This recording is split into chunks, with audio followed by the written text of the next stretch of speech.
Namaskar, hello and welcome viewers. You're watching the news with your host Kriti Mishra. In next 30 minutes, I'll take you through news from around the world. First up, the headlines this Monday evening. Prime Minister Modi underscores need to restore peace, speaks to presidents of Russia and Ukraine, seeks help on evacuations of Indians stranded in Sumy. Russia agrees to ceasefire to facilitate evacuations in Kiev, Kharkiv and Sumy. Refugee crisis deepens in Europe. Crude oil prices rise by $10 a barrel. Global stock markets in turmoil. Sensex falls 1,491 points. Nifty goes below 16,000 points. Seventh phase polling ends in Uttar Pradesh. 60% voting recorded for 54 seats. Results to be declared on 10th of March. Elections to 13 Rajya Sabha seats in 6 states to be held on 31st of March. Prime Minister Modi interacts with stakeholders of Jan Aushadhi, asserts that fees for at least 50% private medical college seats will be the same as government colleges. And on to our flash news segment now. India records 4,362 COVID-19 cases, its lowest tally since May 2020. Operation Ganga to operate 7 special flights to evacuate over 1,200 Indians. Gujarat Assembly revokes 7-day suspension of senior Congress MLA Punja Vansh. Coal production increases by 2% to 79.54 million tonnes in February. India's farm exports register over 23% growth till January 2022. Labour Ministry celebrates iconic week as part of Azadi Ka Amrit Mahotsav. Tamil Nadu Chief Minister urges students returning from Ukraine to be allowed to complete their medical education in India. Sensex down 1,491 points, Nifty declines 382 points. Rupee logs big fall of 81 paise against US dollar, hits a lifetime low. Prasar Bharati signs MOU with OTT platform Yup TV to expand its global reach. Now news from Russia-Ukraine conflict.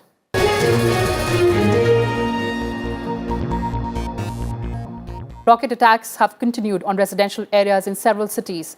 Ukraine says warning of an all-out assault on the capital. 4 people, including a mother and 2 children, were killed in mortar fire as residents fled Irpin near Kiev, while prices soared to a 13-year high due to the crisis.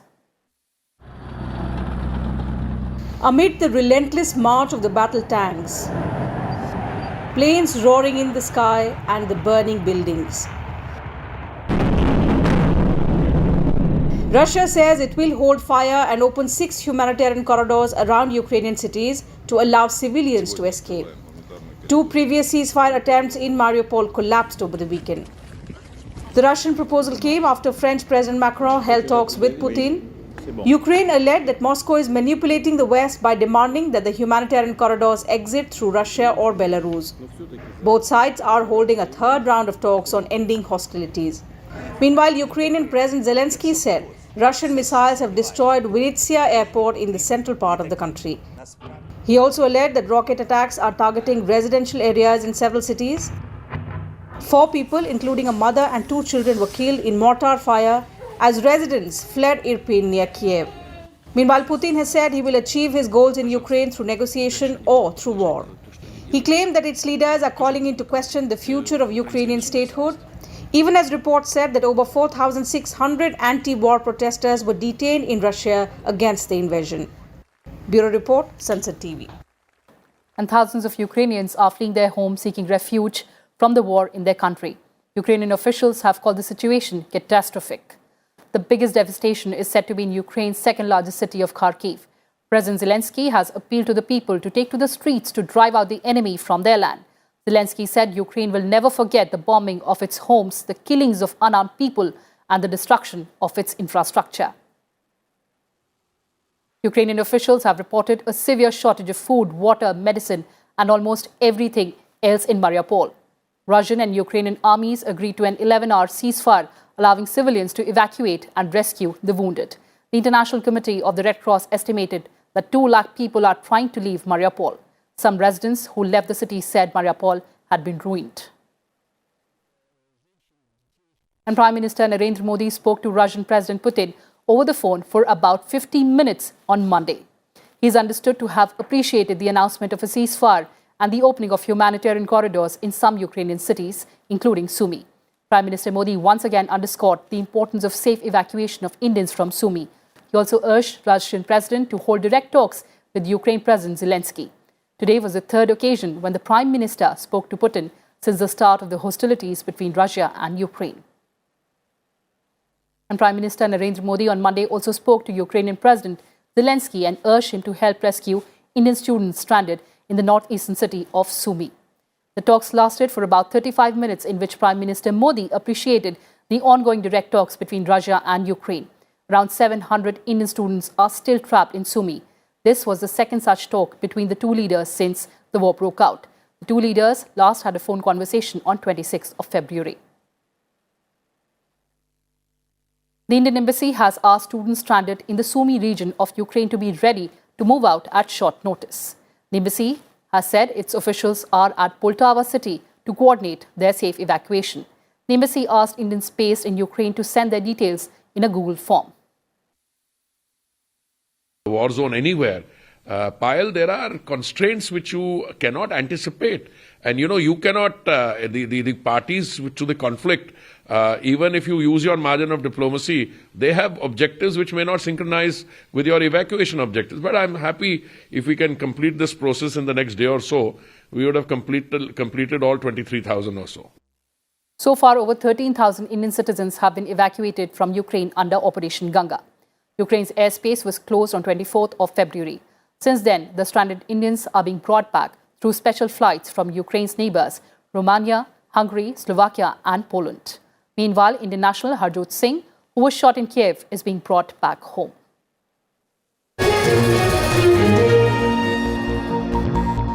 And now let's take a look at the world of business and economy. Finance Minister Nirmala Sitharaman has said this year's union budget will ensure continuity and provide a tax-friendly regime.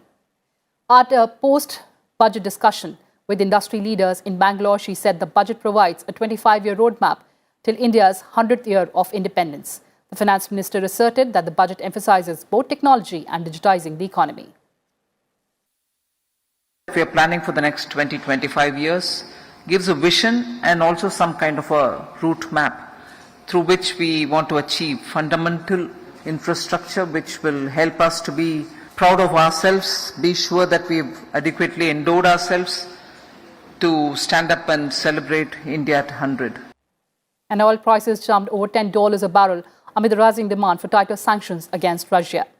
Brent crude oil rose to about $140 a barrel but settled at $122 a barrel at the end of the day. Meanwhile, Libya's national oil company said an armed group had closed 2 important oil fields in the country that also contributed to the surge in the price. And with no signs of let-up in the hostilities between Russia and Ukraine, markets across Asia reacted sharply to rising oil prices and expected supply chain disruptions. In the beginning of the trade, Hong Kong and Singapore exchanges lost around 4%. There was a slight recovery towards the end. Hang Seng closed with a loss of 3.87%. Taiwan lost around 3.15%. Kospi was down 2.29% and Nikkei was also in red territory with a loss of 2.94%. Indian stock markets followed their Asian counterparts and fell sharply on international cues. BSE Sensex lost a whopping 1,491 points and ended the trade at 52,842 levels. Mood at NSE was no different. NSE Nifty 50 was down 382 points. At the end of the trade, it was at 15,863.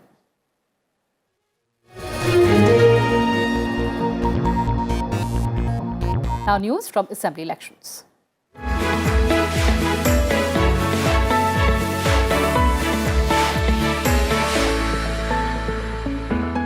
Voting concluded for the 7th and final phase of Uttar Pradesh Assembly elections. Nearly 60% voter turnout was recorded for the 54 Assembly seats spread over 9 districts of the state. 613 candidates are in the fray. and around 2.6 crore voters were eligible to exercise their franchise in the polling in this phase. Elections were held in Chandoli, Ghazipur, Mau, Azamgarh, Mirzapur, Bhadoi, Jaunpur, Sonbhadra and Varanasi districts. In 2017 assembly elections, the BJP won 29 of the 54 seats and its allies won 5 more seats. The Samajwadi Party won just 11 seats.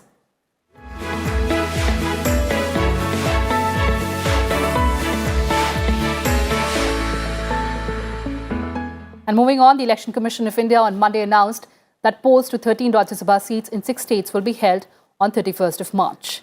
In Assam, 2 seats are going to polls due to the retirement of Rani Nara and Ripun Bora. Congress MP Anand Sharma's retirement will lead to 1 vacancy from Himachal Pradesh. 3 seats of Kerala would be vacated due to the retirement of A.K. Antony, M.V. Shreyams and K. Soma Prasad. 1 seat each in Nagaland and Tripura will be vacated upon retirement of K.G. Kenya and Jharnadas Pedya respectively.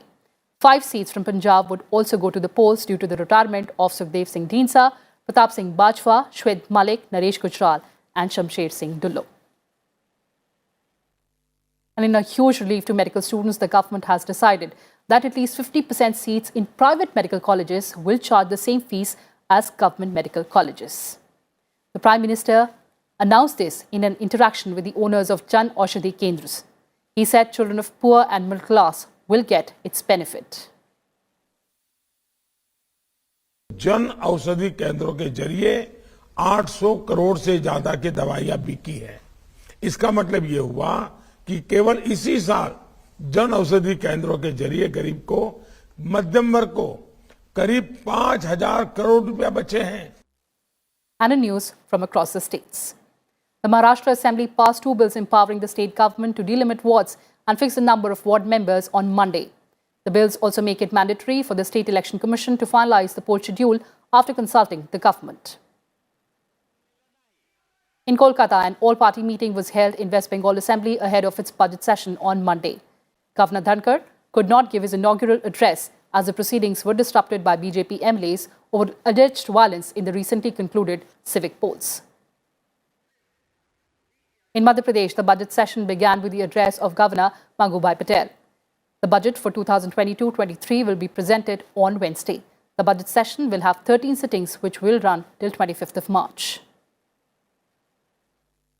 And the budget session of the Chhattisgarh Assembly started with the address of Governor Anasuya Uike. Chief Minister Bhupesh Baghel will present the state budget on Wednesday. 13 sittings will be held during the session that will conclude on 25th of March.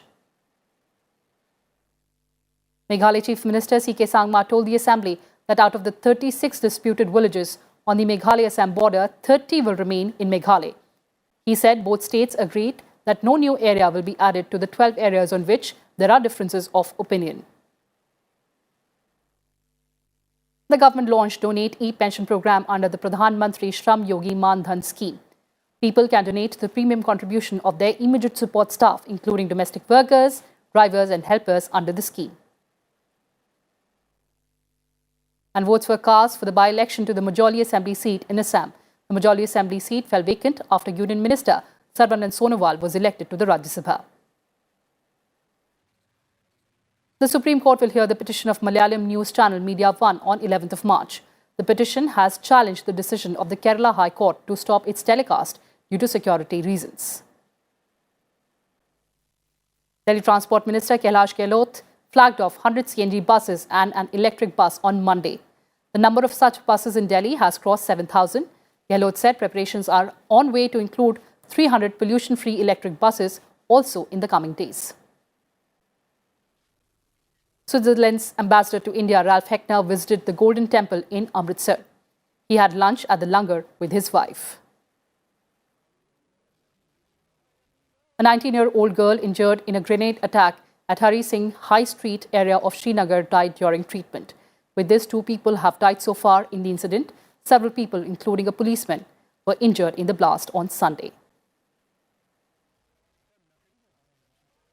And coming up after a break, a forgotten chapter from the human history.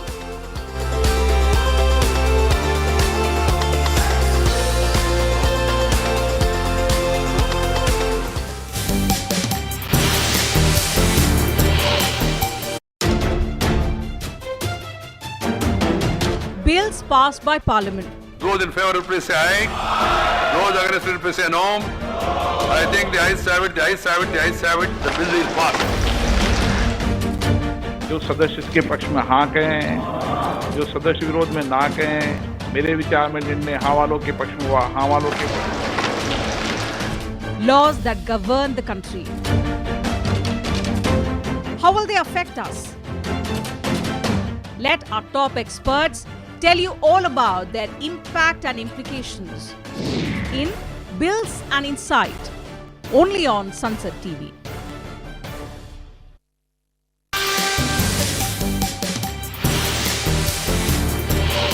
Welcome back. Now news from around the world.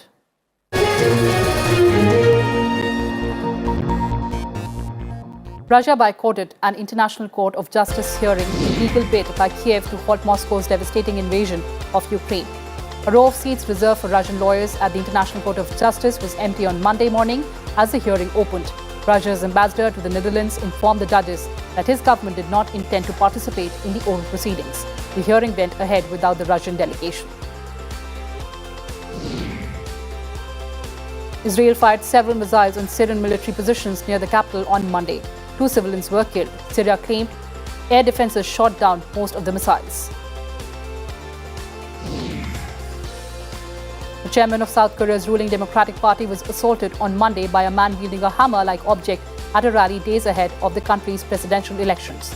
Song Yong-gil was treated for stitches at a nearby hospital in the capital Seoul, but appeared to have avoided serious injury. Officers were questioning the unidentified attacker in his 70s who was detained at the scene. American Vice President Kamala Harris visited Alabama on Sunday to commemorate a defining moment in the fight for equal voting rights. On 7th March 1965, white state troopers attacked black voting rights marchers attempting to cross the Pettus Bridge. The incident that shocked the nation helped galvanize support for passage of the Voting Rights Act. A large group of truck drivers objecting to COVID-19 mandates drove 2 loops around the beltway surrounding Washington on Sunday, deliberately moving slowly to impact. People crowded onto overpasses, waving at the People's Convoy and holding signs and American flags. The convoy followed similar demonstrations by truckers in Canada who were upset at vaccine requirements to cross the Canadian border.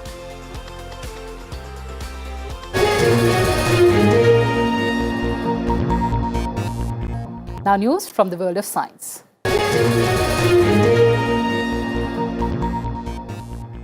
Australia has found a solution to meet its target of cutting global methane levels. In a new project near Melbourne, it is growing seaweed to add to cattle feed that could reduce the methane produced by cows by more than 90%. The cattle need around 50 grams of seaweed per day to feed for methane to be reduced. If successful, the project will go a long way for helping Australia's primary producers meet their goals of becoming carbon neutral. Official global health toll from COVID-19 will soon eclipse 6 million, underscoring that the pandemic is far from over. In many countries, death numbers falling and life is returning to normal. But in Hong Kong, the death toll is soaring. Authorities are testing the entire population of 7.5 million 3 times this month, in line with China's zero-COVID strategy. The strategy involves mass testing and tracing, border controls and snap lockdowns to contain the virus.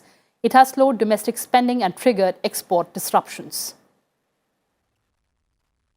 Tasmania is famous for honey produced from its leatherwood flowers, but an unusually dry summer is having an impact on the production this year. The dry spell is affecting the fragile flowers, putting bees, their keepers, under pressure. The flowers are withering only weeks after the heavy bloom. On an average, the region sees 200 millimeters of rain every month of summer, but not this year. Beekeepers fear that the dryness could start a fire that could destroy all the trees here. Tasmania has lost many such crucial leatherwood regions.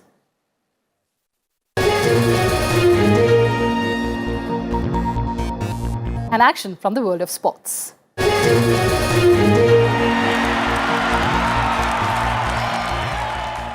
Let's start with cricket. Australia's first test on Pakistani soil in over 23 years is heading towards a draw.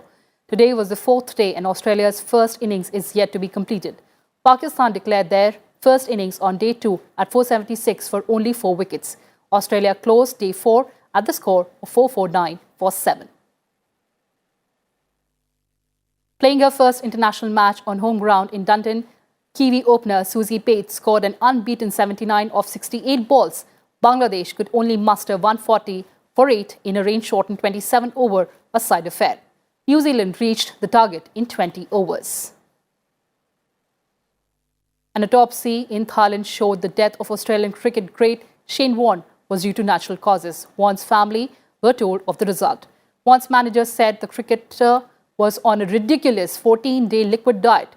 He said the legendary spinner had previously followed such crash diets. And let's move to football now. Barcelona moved to the third place in Spanish La Liga after coming from behind to beat Elche 2-1, with Memphis Depay scoring a late penalty to seal a hard-fought victory. English Premier League leader City sealed a 4-1 victory over crosstown rivals United in the Manchester Derby on Sunday. Kevin and Riyad each scored twice for City. Mexico's top division soccer league, Liga MX, suspended all matches slated for Sunday after a massive brawl among fans in Saturday's game between the home team and champions Atlas. The game was suspended in the 62nd minute when fighting broke out in the stands. Security personnel opened the gates to the field so that other fans, including women and children, could escape the brawl. And talking about Formula One now, Russian driver Nikita Mazepin said he was very disappointed at being dropped by Formula One team. American team has announced to terminate the contract with Mazepin. And Tokyo Paralympics champion Pramod Bhagat struck gold in all the 3 categories that he participated in at the Spanish Para Badminton International Tournament in Vitoria in Spain. India's Sukant Kadam, who is world number 4, also continued his good run and ended his campaign with a gold and a silver.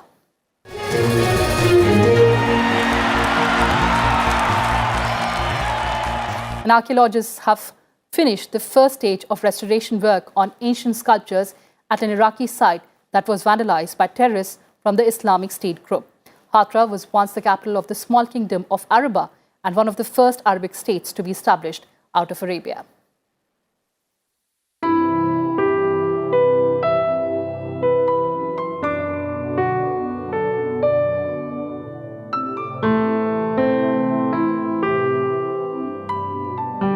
Hatra city flourished from the 1st and 2nd centuries BCE.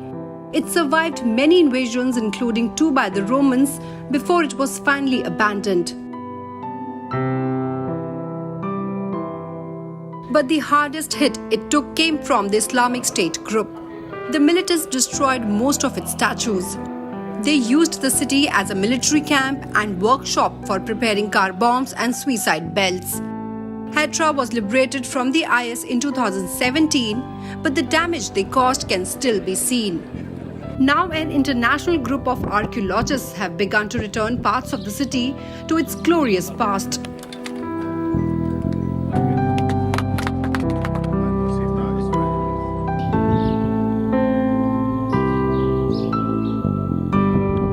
The rubbish and the residue on the surfaces have all been cleaned away. Bureau Report, Sansad TV. And before we sign off, a relook at the headlines. Prime Minister Modi underscores need to restore peace, speaks to presidents of Russia and Ukraine, seeks help on evacuations of Indians stranded in Sumy. Russia agrees to ceasefire to facilitate evacuations in Kiev, Kharkiv and Sumy. Refugee crisis deepens in Europe. Crude oil prices rise by $10 a barrel. Global stock markets in turmoil. Sensex falls 1,491 points. Nifty goes below 16,000 points. 7th-phase polling ends in Uttar Pradesh. 60% voting recorded for 54 seats. Results to be declared on 10th of March. Elections to 13 Rajya Sabha seats in 6 states to be held on 31st of March. Prime Minister Modi interacts with stakeholders of Jan Aushadhi, asserts that fees for at least 50% private medical college seats will be the same as the government colleges. Well, that's all we had for you in this edition. Thanks for watching and stay tuned to Sansad TV. Namaskar.